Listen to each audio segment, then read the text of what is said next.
Yeah, good evening and welcome to the final episode of TV for Now, live and in person from Parliament. I'm David Seymour and I'm Brooke van Velden. So we've been sort of hosting the show over the last 25 episodes. If you'd like to, you can actually go to ACT's Facebook page or my Facebook page and binge watch all 25 episodes of 12 and a half hours of ACT TV that's been created during the last 5 weeks. We promised we'd keep doing it so long as Auckland's remained in lockdown, and finally they're free, sort of.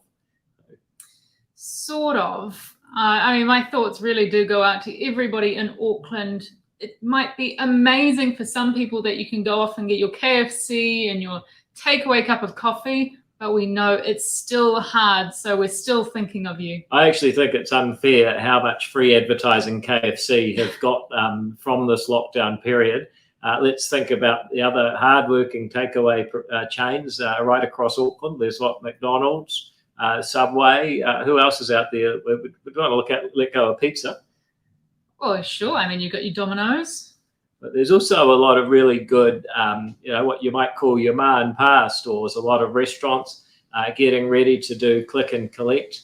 So if you want to get out and support people that have had no revenue for the last 5 weeks, they're now able to do click and collect in Auckland.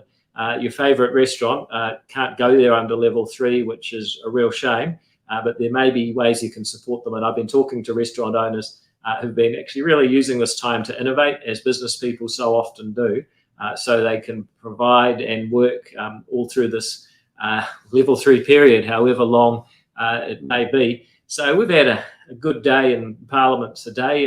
Brooke, one of our colleagues was asking a little bit about the Afghan translators. Tell us what went on there. Well, today we've once again had the Afghanistan translators who live in New Zealand on the forecourt of Parliament asking the immigration minister to actually come and talk to them. We saw James McDowell ask questions of Chris Farfoy in the House today, actually saying, well, when are you actually going to talk with these people? And the immigration minister fobbed James off, and via proxy fobbed off the entire group of Afghani refugees and translators who were standing on the forecourt today. But I learned something about the rules of Parliament because James actually asked them, how is it that you spent 10 minutes sitting in the debating chamber joking with other MPs, and yet he's written a letter to these Afghan translators saying that he's too busy to get out and listen to them. And there was a line there about being 10 years they gave to help Kiwi soldiers in Afghanistan. The minister has written to them, said he's too busy to give them 10 minutes. And then there's this question of, well, has the government really given up on elimination?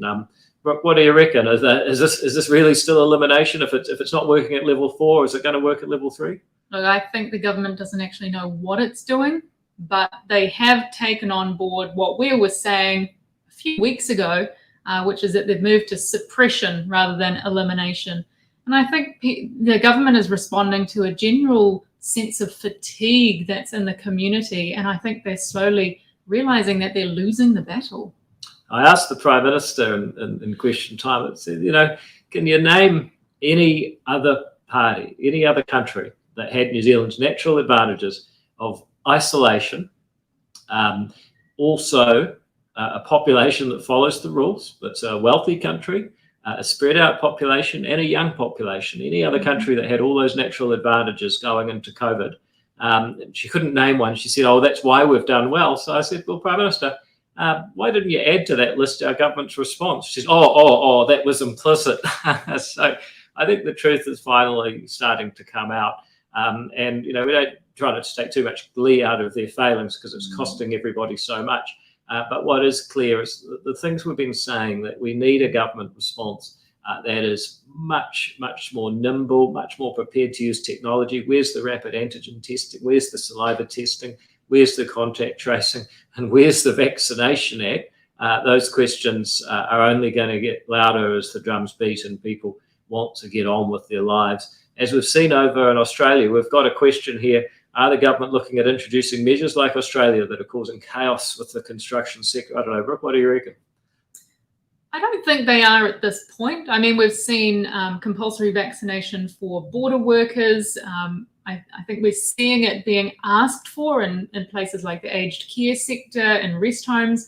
I don't think the government will quite go down the route of asking for compulsory vaccinations for the construction sector, but there will be an increasing number of businesses and industry groups that will determine for themselves what their rules will be. And I think this is kind of that grey area that people are getting into when you've got so many health and safety laws. How do you as a business provide a safe work environment for your staff if you're allowing people to come in who are unvaccinated? And what are you supposed to do to keep your own staff safe in their environment? Yeah, I think that's the number one thing that people want with all of these rules is just certainty. So we've taken the view, look, it's not up to the government to mandate that people be vaccinated. If you look at what's been happening in Melbourne today, people are rioting over stuff like that. But still, if you're a property owner, if it's your business, if it's your house, then our view is, you can choose to make whatever rules you want, but those have consequences. If you choose not to get vaccinated, people may not want you on their property. If you only want to work with people who are vaccinated, there might be fewer people you can work with. That's just people making choices, and that's what happens as adults. We've had a bit of an offer here. We thought we might actually show you some of the stuff that happened in the House today, particularly James McDowell having a go at Chris Farfor. I think this is really important because, just to recap, these guys, their families are being ransacked or having their houses ransacked in Afghanistan right now. They want to be able to come here. They're languishing in the long immigration queue, and the Taliban's not going to give them, 2 years like Immigration New Zealand requires. So here's how when James actually put this question to the minister in the House, while the Afghan translators were outside, I might add. Does the minister understand that relatives of Afghan translators who helped Kiwi soldiers are under constant threat of persecution by the Taliban, and what will he do to uphold the principles of kindness this government has set itself? Mr. Speaker, the government takes very seriously its values of kindness. Has he met with the Afghan translators waiting outside Parliament for him, and if not, why not? Mr. Speaker, I don't meet all the groups that come to Parliament to make their point. And that's what you get from the minister. So just to be clear, those Afghan translators who helped Kiwi soldiers in Afghanistan, whose families are in danger, they're out on the steps of Parliament. We've met with them yesterday, and today we even ended up having a bit of an ice cream protest with Mr. Whippy, which you can read about in the Herald. It all got pretty crazy at one point. But they're waiting for the minister. The same minister that came into Parliament 10 minutes early and sat there joking with other MPs says he's too busy to meet them. So the question that Almas has put up, will you help the NZDF, New Zealand Defence Force interpreters who came and visited you earlier? What can you do? We're just going to keep pointing it out to the minister. These guys are waiting for you. Their situation's urgent. They're people that help New Zealand Kiwi soldiers. What are you going to do for them? And now I asked the Prime Minister a few questions today, and I think we might have those as well. So if we could bring those up, see how they look. Can the Prime Minister name a country whose geographical isolation, population density, population age and wealth gave it a greater head start in battling a viral epidemic or pandemic than New Zealand? We compared ourselves to ourselves. Which country, if any, has high enough vaccination rates to stop an outbreak from, in her words, devastating their community? I think you'd find very few places that are managing to keep hospitalisations low without using a coupling together of vaccinations and other measures, including their border measures. Will the vaccine rollout be complete when, as Chris Hipkins has clearly said, and she agreed, every New Zealander has had an opportunity to be vaccinated, or, as Ashley Bloomfield has said, when 90% of New Zealanders eligible are vaccinated? One of the concerns we've always had is if you set a rate too low, you immediately give the ability for someone just to opt to be a part of the percentage that is not vaccinated. Was the number of vaccine doses administered yesterday down to only 50,000 from a peak of 90,000 a month ago due to supply or demand? Mr. Speaker, demand. Why hasn't the Minister given a date by which she will be able to say every New Zealander has had the opportunity to be vaccinated? Mr. Speaker, every New Zealander has an opportunity to be vaccinated now. So these are some of the questions that really matter. Why are there fewer people getting vaccinated now than there were a month ago? They don't seem to have an answer for that. They say, oh, well, you know, there's lots of people that have had their first dose and they're just waiting between doses. There'll be a surge of second doses soon. Well, that may well be true. But if people aren't getting their first dose, there's still 30% of people that haven't done that. Then we're not going to get anywhere near that 90% target. By the way, another question the Prime Minister couldn't answer is, well, what is the target now? Because she said it's going to be when everyone's had an opportunity to be vaccinated. Then Ashley Bloomfield says, no, we're going to get 90% of people vaccinated. So I asked her, well, what happens if 89% of people get vaccinated and everyone's had an opportunity? Do we say we're there or not? Because this really matters. It matters because it decides when we can start doing things like starting to trial home isolation. So all those, 26,000 people stuck in the MIQ queue have an opportunity to actually come back to New Zealand. That's the kind of questions that we need answers to. But as you just saw, trying to ask basic things like, why aren't more people getting vaccinated? What is the target? How do we expect to meet the target given the numbers that we've been seeing lately?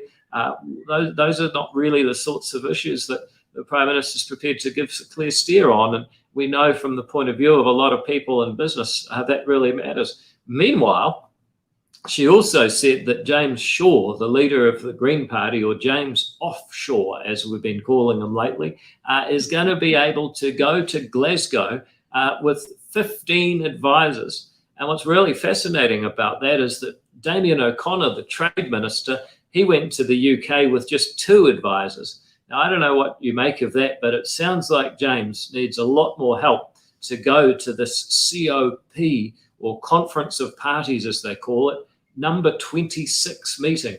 Now, you think about that for a moment. The 26th COP meeting is essential that James Shaw needs to fly in an aeroplane to Glasgow and then come back and take up COP spaces. Here's the thing, either the first 25 solved the climate change problem and he doesn't need to go, or the first 25 didn't solve the problem and it's not obvious what difference in going is going to make. Anyway, that's how MIQ spaces get distributed for all those 26,000 people in the queue. What you should have done is become a climate negotiator at the COP with James Shaw, and you get to go to Glasgow, which I hear has superb nightlife culture and many other attractions. In fact, it's where Billy Connolly came from, so who could be against that? We got a lot of questions coming through here that we'll try and get to. Grant says, David, has any analysis been done as to what the New Zealand lockdown approach has cost this country per person in net debt comparison to what other OECD countries have done? It'll be interesting to see what our approach has cost in terms of crown debt compared to, say, Australia, USA, UK, and Ireland. Well, one thing I can tell you is that according to the Treasury Secretary before this latest lockdown, New Zealand had the biggest fiscal stimulus, meaning the government spent more money compared to the size of our economy to try and stimulate the economy than any other OECD country except the USA. So all of the countries you named bar one, we borrowed and spent more. Brooke, you've got your Herald column coming out first thing tomorrow. You probably don't want to talk about that because you don't want to ruin the surprise, but you had one a couple of weeks ago, which is about the effect of this borrowing and also inflation on younger generations. So we'll talk us through that. Yeah, so I think, you know, there should be a general concern for everybody about how much money the government is borrowing to get us through every lockdown. You know, every single day that our economy is essentially stalled because businesses can't operate the way that they usually can, employees can't work, people aren't making as much stuff. We are putting a huge amount of burden onto, you know, people from my generation and the next generation, people who haven't even been born yet. It is going to cost a fortune and years to pay all of this money back, which shows how important it is that the government is actually getting its response right. You know, we're doing those saliva tests, we're getting a highly vaccinated population, we're putting in place procedures so that we don't need to go into such hard and fast lockdowns. We've got a question from Roshni here. I'm interested in knowing what ACT will be proposing in terms of education in a pandemic and post-pandemic world. Many people, kids, teenagers, young adults, were already suffering prior to this, but lockdowns caused by COVID-19 has added more fuel to the fire. So, Brooke, you were talking about someone you know who's growing up without knowing another child for much of the epidemic. Now that was in the UK, but what are you hearing about the effect on kids' socialisation and education here? Yeah, well, you're absolutely right. I think we don't really know what the effects of these lockdowns are going to be on children for quite a while. You know, you're absolutely right. I have a person that I know in the UK who had a child beginning of last year and only recently met another child, the first time they've met somebody outside of their parents. And I think there are going to be development problems that come through from those sorts of situations. But we're seeing younger people having such higher levels of anxiety than they used to. You know, even looking at the statistics from last year and how many people are willingly going online and taking up these, I guess, personalized therapy options is actually going through the roof. And I think there are a lot of issues, especially if you've got young teenagers, people who are trying to figure out social interactions and going through a whole bunch of hormonal changes as well. You've got people who are getting quite anxious about being away from their friends, trying to figure out life, and also being really close at home with their parents for such a long confined time. It is hugely stress-inducing. And I know from a lot of parents that I've been speaking to, it's getting harder and harder to actually get their kids motivated. I mean, how can you possibly care about a future if you're not even sure what this next month or this next year is going to look like? Do you want to go to uni? Who knows? Will you even be able to have fun at uni? Do you want to go and have a sort of career where you want to potentially travel offshore? It's impossible to know whether any of this is going to happen. Yeah, we're hearing a huge amount of that. And look at that, it's not the end of the world, but it's just another one of those costs that our approach of locking down and locking out has, and a reason why it's ultimately not sustainable, because COVID's important, but it's not everything. Just to go back to the question was sort of two-part, you know, what do we plan for education post-pandemic? Well, look, ACT has a lot to say about education, and we love it when people ask, because I think ultimately the only thing that really matters for New Zealand in 30 years' time is what kids are learning today. Are they at school and are they learning useful stuff? And we say, look, we're sort of, at the end of the day, old lefties. We want people to have opportunity to make a difference in their lives. What the left believed a long time ago, they always just screw it up by grabbing too much power. And if you believe in social justice, then you want kids to be able to go and get information and knowledge and skills that they wouldn't get from the home. Because if kids are just learning what their parents know, then there's not much opportunity beyond where you're born. So we want an education system that transfers useful skills and knowledge to kids that wouldn't otherwise have it. But how is our education system performing? Well, in some places, very good, but mostly in well-off parts of New Zealand. What's happening for kids who aren't so well off? Well, attendance is terrible. University entrance perfectly correlates to the decile rating. If you're at a low decile school and you're in serious trouble with your education, the chance of getting to university entrance is a fraction of what it is at a decile 10 school. And then you look at what's being taught overall, more and more. The education system is used almost as a political project to try and shape the views of the next generation politically, rather than actually equipping kids with the skills and the knowledge to navigate the 21st century. So what are we going to do about it? If you agree that's the problem, we believe there's far too much power in Wellington and the Ministry of Education imposing educational and political fads on schools that don't actually equip them for the 21st century. You just look at these modern learning environments, these big barns with 3 or 4 teachers and 100 kids in them. We believe that actually teachers should be knowledgeable people that the kids are focused on to learn knowledge from, not this idea that if you let kids play enough, they'll discover the knowledge of humanity for themselves. And so we think, how do you stop the Ministry of Education imposing these fads? Well, our view is that we need to take the education budget, put parents back in charge of it, and let them choose the educational style that they want, depoliticise education. So we'd say, look, here's your student education account. It's like a KiwiSaver account. When your kid turns 2, we put the money we would have spent on their education in your account, and you can choose to send it to any registered educational provider. It could be your state school. If you're happy there, stay. It could be a school of faith or integrated school. It could be a special character school. There's a lot of need for kids who have different needs to be able to go to a different school. It could be a charter school. We'd bring those back. And it could be an independent school. If your parents paid tax, then you deserve your share of the education funding. But what it does is it takes us from a place where the Ministry of Education dictates what kids get taught and how they get used for political ends, to a world where parents and children are actually empowered consumers who can demand the education that's going to work for them. I think it's an urgent need, because we can't afford to keep sliding down the international league tables with New Zealand kids getting lower and lower and lower in the rankings. Kids that are coming out of school now compared with, say, 20 years ago in the year 2000 objectively know less about math, science and reading, and that's all documented by the OECD PISA study that they've been doing every 3 years. We keep on falling. Anyway, get me started about education and off we go. Let's see if we got another question here. I'd like to just pick up on one aspect there, and I think this is kind of really important. What gets to the heart of what David's talking about is, even in this last 5-week period, we've had kids that have, had so many different outcomes from being at home, being on Zoom. I mean, Zoom is wonderful, and it's great that people are still able to do a form of learning. But depending on your kid, you've got some who are real self-starters who love the online learning and the autonomy that comes with it, and other kids that are really struggling because they need that one-on-one tutorage from their classmates and from their parents and their teachers.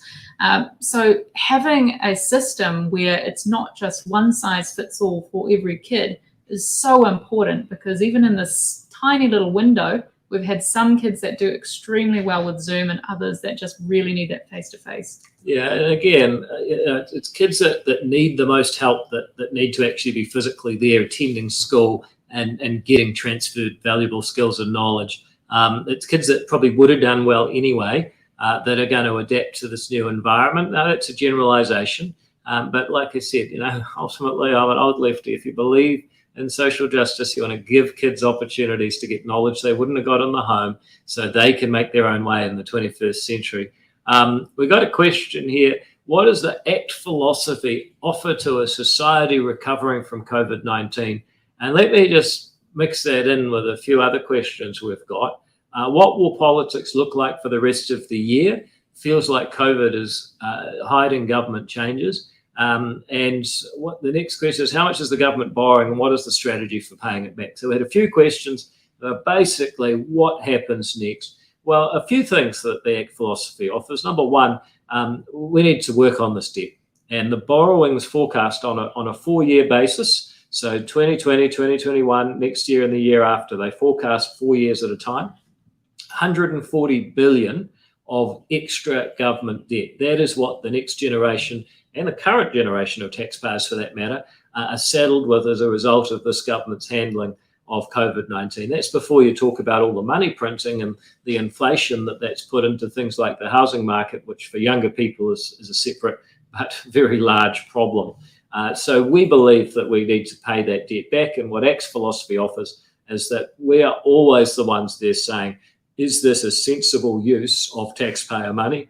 We believe a huge amount of what government is doing is totally wasteful. You just have to look at the Boomer bike bridge to Birkenhead, no cost benefit analysis. We were really proud to uncover the fact that didn't add up. And then you look at what they've done with this Ihu Mātau situation, $30 million to try and buy the land that couldn't be built on, basically because the Prime Minister went in there and made a hash of it. We could keep talking about wasteful expenditure. The Ministry of Education, favourite topic, 900 extra people working at the Ministry of Education, and yet kids' attendance and test scores are going down. Simple question is, what are they doing?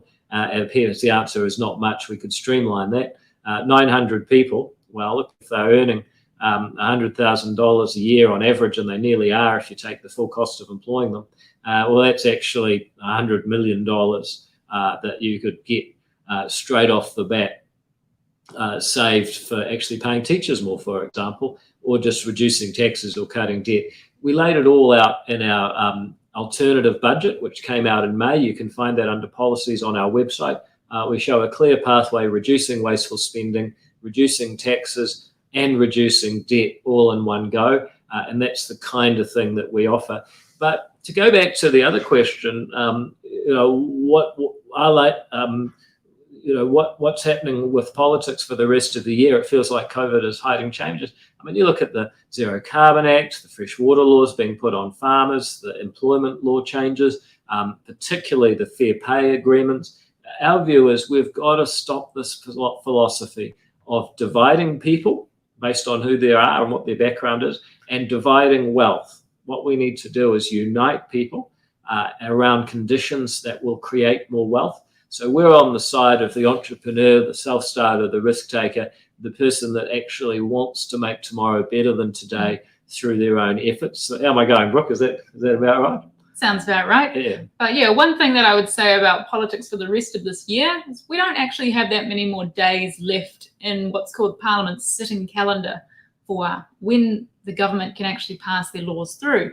But what they have done is they've already started to indicate that they're going to put on more days, and they're going to rush through more laws under urgency.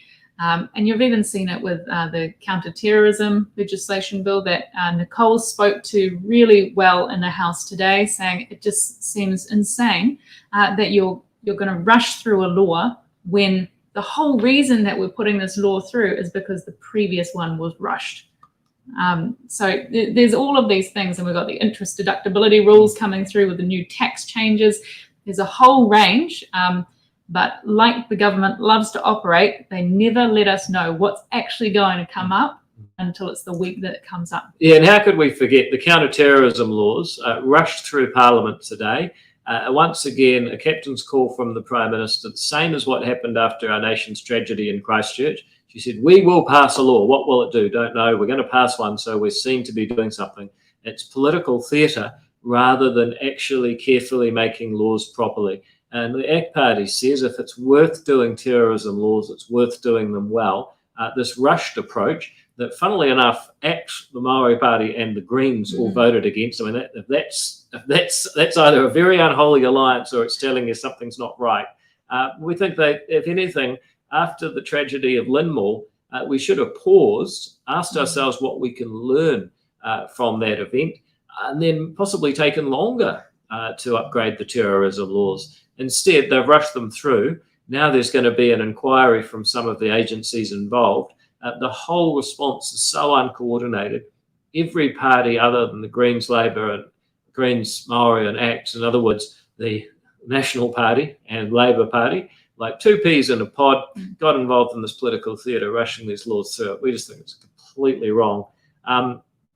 We're almost at a stage where we've got to wrap. Brooke, it's been a pleasure. 25 episodes of ACTV. Anything else we should add? Well, no, it's been wonderful, and I can't wait for it to come back. But I have to put a disclaimer on that. Now, I don't actually want Auckland to go back into level 4. So we hope that we don't have to come back. Well, I reckon we can do ACTV specials even without Auckland being at level 4. We shouldn't limit ourselves to that. Well, that sounds good. So, well, I think it's worked well. We're grateful for all the people that have watched. We've had some tremendous audiences. Whatever number you're seeing on your screen, people are watching across multiple platforms. So we've had hundreds and hundreds of people watching live and thousands watching on demand, as it were. So we're really grateful for the amount of support. It's really kept us going. And we're going to bring back ACTV just sporadically, maybe once a week, maybe when something big happens, maybe when we're getting questions about an issue. We're going to keep doing it because you guys have encouraged us by watching. It's a bit like politicians. They say, don't vote, you'll only encourage the bastards. Well, with ACTV, don't watch. All you do is encourage us to keep going. Thank you especially to all the people who have sent in questions and made it interactive. That's been really cool. And of course, if you have suggestions about what you'd like to see on ACTV, then you can always write through just to my email address. It's just david.seymour@parliament.govt.nz. Let's do that again. We're in New Zealand, part of government, Parliament, and then my name. So david.seymour@parliament.govt.nz. Always grateful for your suggestions about what we could do in future for ACTV. Until then, that's a wrap. It's not goodbye. It's just see you later. See ya.